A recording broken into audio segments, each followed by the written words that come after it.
365 روز با اصطلاحات رایج زبان انگلیسی روز 17. همین حالا وقتشه. تا حالا شده جلوی یه فرصت طلایی قرار بگیری و بدونی که اگه الان ازش استفاده نکنی دیگه هیچ وقت تکرار نمیشه؟ مثلا یه پیشنهاد کاری فوق‌العاده یا حتی یه لحظه خاص برای گفتن چیزی به یه نفر. اینجور وقتاست که انگلیسی زبان‌ها میگن It's now or never. یعنی یا همین الان باید کاری کنی یا دیگه هیچ وقت فرصتش پیش نمیاد. این اصطلاح دقیقاً حس فشار لحظه و بی‌برگشت بودن فرصت رو منتقل میکنه. عبارت It's now or never خیلی قدیمیه و ریشش برمیگرده به همون معنای تحت اللفظی یا الان یا هیچ وقت. این جمله از قرن 19 توی زبان انگلیسی محاوره‌ای به کار میرفته.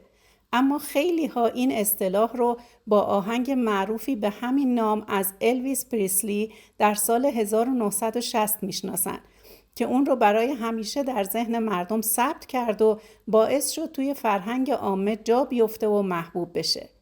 از اون موقع به بعد این عبارت شد یه جور ضرب المثل برای لحظه های سرنوشت ساز و بی برگشت.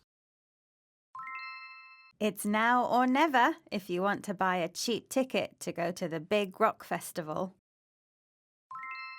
If you're thinking of taking a career break, it's now or never because you won't get the chance again.